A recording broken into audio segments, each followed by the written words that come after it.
Trust is the foundation of any solid team. Being able to trust that delegated tasks will be completed in a timely manner is the first step in creating a team culture that efficiently delivers results. Creating a culture of vulnerability by allowing you and your team members to be completely open with one another and creating feelings of psychological safety where members feel comfortable enough with their team to reveal their true feelings and emotions are two cornerstones to building trust. Creating a culture in which team members trust each other gives each individual member a sense of belonging within the organization. Individuals feel heard, understood, and feel like their opinions matter. This in turn increases an individual's intrinsic motivation and desire to work hard and go above and beyond.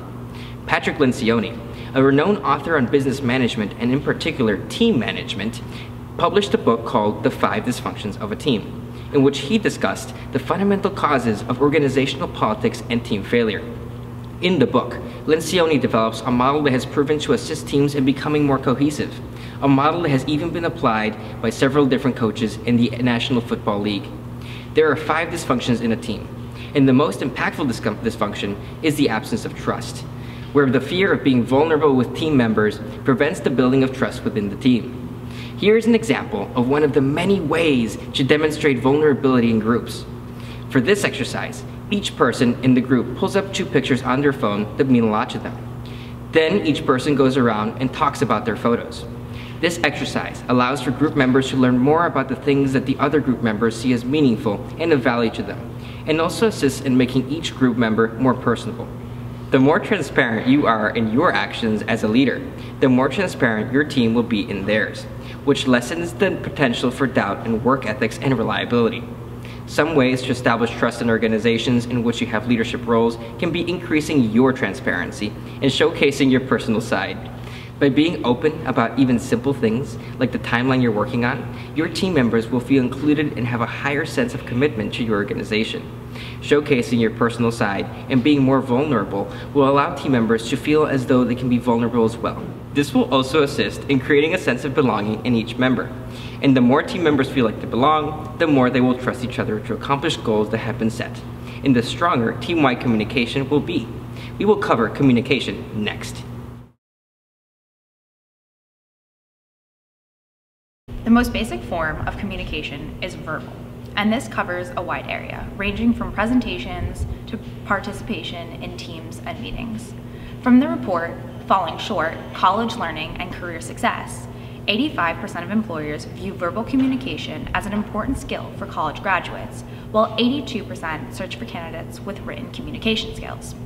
While this may seem basic, a job outlook survey in 2016 also revealed 59% of employers focus on interpersonal skills, which can make or break a candidate's chances of receiving an offer. And this trend is always changing.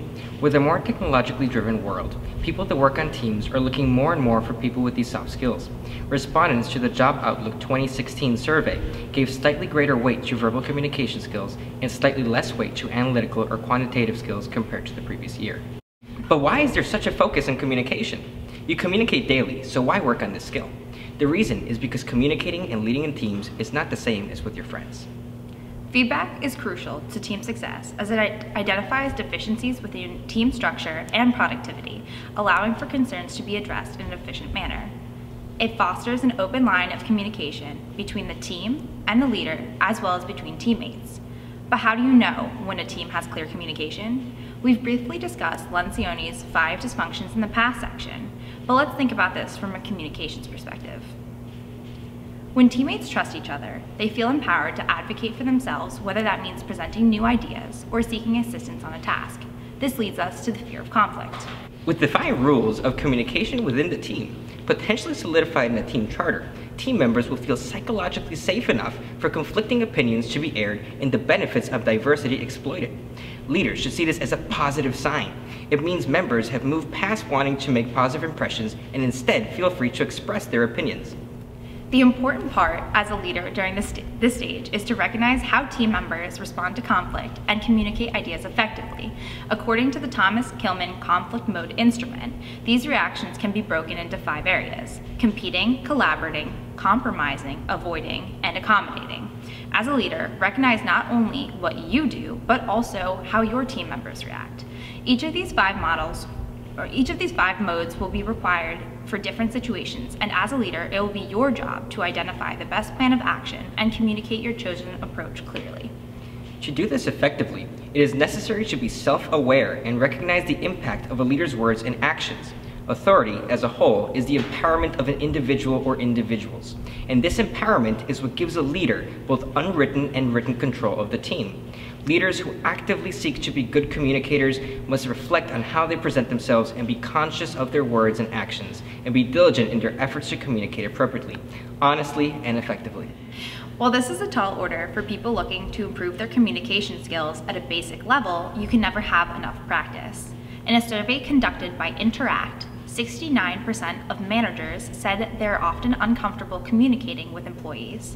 By starting now, you'll be able to avoid reteaching yourself once you are leading a team. The last thing to remember is talking and writing aren't the only times a person can communicate.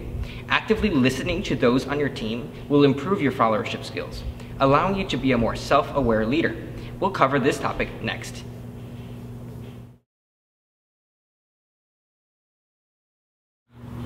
Many people believe the term followership refers to people in a subordinate role. Some people even believe followership is something only followers do, when in fact, leaders and those under them both need to take on this role depending on the situation. In short, followership is being the person that people want to follow, but also knowing when to take a step back and let others exhibit their expertise.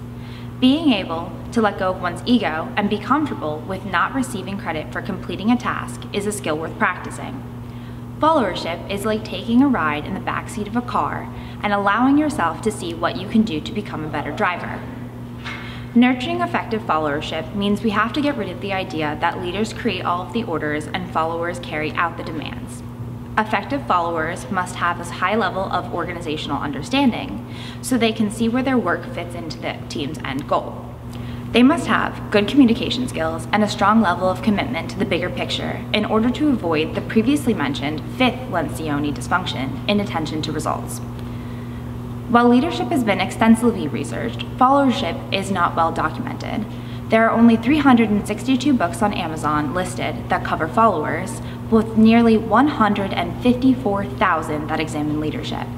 But in truth, 70% to 90% of all professional work is done by people in followership roles. Keep in mind, followership is not the opposite of leadership. Good leaders and good followers work with each other to accomplish goals. Leaders provide direction, motivation, and influence so their team members can become leaders in their own way. But how can you hone your followership skills? First, being a self-aware leader requires an understanding of your own strengths, and there are multiple assessments, such as the Clifton Strengths Finder, that allow you to understand these effectively. The Strengths Finder provides your top 5 out of 34 skills, and these fit into 4 leadership style areas: executing, influencing, relationship building, and strategic thinking. Personally, my top 5 strengths are learner, woo, individualization, achiever, and command. For me, I have at least one skill in each leadership style area, but am skewed towards influencing. In the future, when leading a team, I should pay attention to when my team members are strategic thinking and relationship building oriented, as these are my 2 weaknesses. To actually implement this though, start recognizing when to step back now. If you are in an executive position in an organization on campus or captain of a sports team, conduct a group meeting to determine what areas your organization needs to improve to thrive in.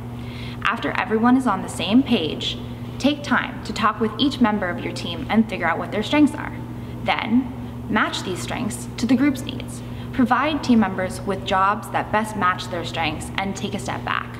Encourage them to become the experts on these ideas so they can develop their own abilities while allowing you not to stress yourself out by attempting to learn extra information.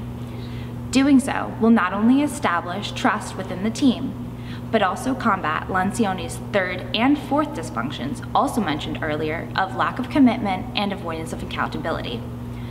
Let's hear from some students from different organizations that have had the opportunity to lead because their student leaders have taken a step back and allowed them to bring forth their specific skill sets. As the coordinator for spiritual life for the Catholic community here on campus, Planning and making schedules is what most of my work consists of. For our other events, the coordinators of those areas asked me to help them put together a timeline for their event. Because the other leaders allow me to step up and use my strengths, I'm able to have a greater sense of being a part of the team and commitment to the goals of the organization.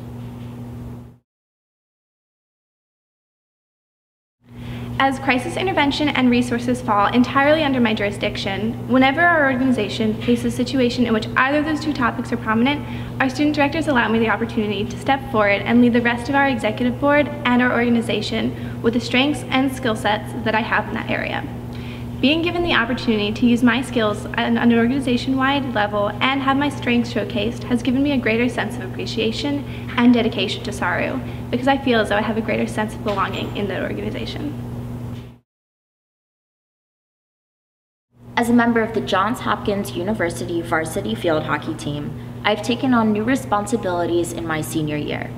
With 4 years of experience in collegiate athletics, my coach naturally expects me to welcome the freshman players, empower and guide the sophomores and juniors as they develop their skills as players and leaders, as well as plan captain practices. While the new level of responsibility can be overwhelming at times, it is a great honor to give back to the university and program which has provided me with the most incredible memories of my college career. As you heard, the more involved and appreciated each individual was, the higher their commitment to the organization. Practicing followership leads to teams with stronger trust and better overall communication, therefore creating opportunities for you to become a more self-aware leader.